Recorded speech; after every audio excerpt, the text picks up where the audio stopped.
रुपाली पाककलेमध्ये तुमचं खूप खूप खूप मनापासून स्वागत। थंडीची सुरुवात झाली की चहाचं प्रमाणसुद्धा वाढायला लागतं, म्हणजे गरम गरम चहा प्यावासाच वाटतो।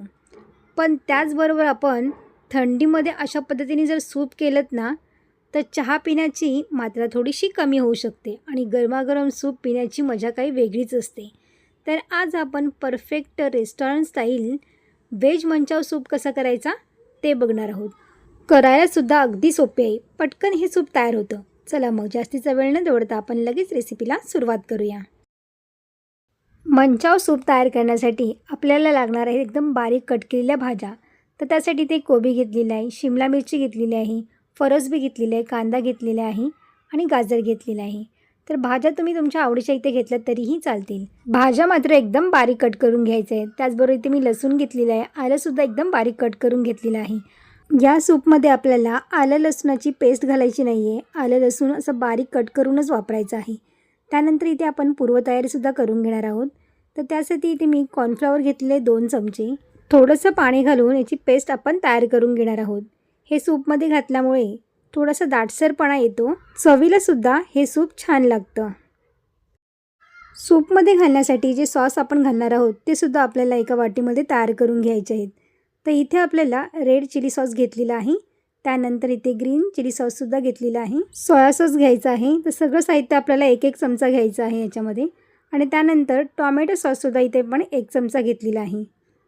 तर सगळं साहित्य आपल्याला छान मिक्स करून घ्यायचं आहे आणि सॉससुद्धा आपल्या इथे आता रेडी झालेला आहे। आता आपण करायला घेऊया। तर गॅसवरती इथे मी कढई ठेवलेली आहे। कढईमध्ये आपल्याला 1 चमचा तेल घालायचं आहे। तेलाचा वापर आपल्याला या सूपमध्ये जास्त करायचं नाही आहे, 1 चमचा पुरेसा होतो। त्यानंतर लसूण आणि आलं घालून घ्यायचं आहे आणि त्यानंतर बारीक कट केलेला कांदा घालायचा आहे। छान परतून घेतल्यानंतर त्यामध्ये आपल्याला बारीक कट केलेल्या सगळ्या भाज्या घालायच्या आहेत। तर भाज्या तुम्ही इथे तुमच्या आवडीनुसार घेऊ शकता, कमी किंवा जास्तसुद्धा तुम्ही इथे वापरू शकता। भाज्या आपल्याला जास्त परतून नाही घ्यायच्या, थोड्याशा जर कच्च्या राहिल्या ना तर सूपमध्ये खाताना ते खूप छान लागतात। आणि त्यानंतर आपल्याला सॉस घालून घ्यायचा आहे।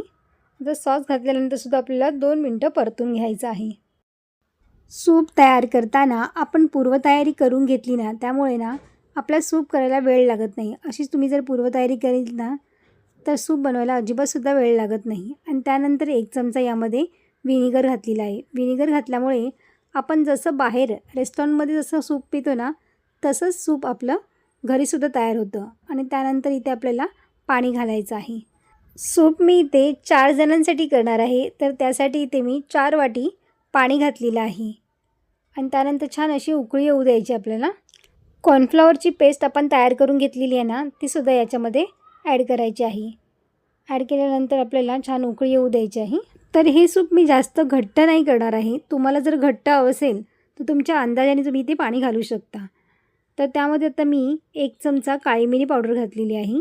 चवीनुसार यामध्ये आपल्याला मीठ घालायचं आहे। चव छान बॅलन्स होण्यासाठी इथे मी अर्धा चमचा साखर घातलेली आहे। साखर आवर्जून घालायची आहे याच्यामध्ये, चवीला हे सूप खूप छान लागतं। आता छान अशी उकळी येऊ द्यायची आपल्याला। खळखळून उकळी आली की आपल्याला गॅस बंद करायचा आहे आणि तुम्ही इथे बघू शकताय बघा, मस्त आपलं मंचाव सूप इथे खाण्यासाठी तयार झालेलं आहे। अगदी भारी लागतं चवीला आणि एकदम गरमागरम हे सूप खाल्ल्यानंतर मजा काही वेगळीच असते। तुम्हीसुद्धा अशा पद्धतीने एकदा नक्की ट्राय करून बघा। सूपमध्ये घालण्यासाठी ज्या कुरकुरीत नूडल्स असतात ना, ते सुद्धा मी घरी तयार केले आहेत। तुम्हाला जर याची रेसिपी हवी असेल तर मला कमेंट करून नक्की सांगा, मी याची रेसिपीसुद्धा तुमच्याबरोबर शेअर करीन। मस्त एकदम गरमागरम सूप आपल्या पिण्यासाठी इथे तयार झालेलं आहे। तुम्हीसुद्धा अशा पद्धतीने हे नक्की ट्राय करून बघा। आणि व्हिडिओ आवडला असेल तर लाईक, शेअर आणि सबस्क्राईब करा। बाजूची बेल आयकॉन पण जरूर प्रेस करा, जेणेकरून जेव्हा पण मी नवीन व्हिडिओ अपलोड करेन त्याची सर्वात आधी नोटिफिकेशन तुम्हाला पाहायला मिळेल। पुन्हा भेटूया अशाच एका नवीन रेसिपीमध्ये। तोपर्यंत मस्त खा आणि स्वस्त राहा।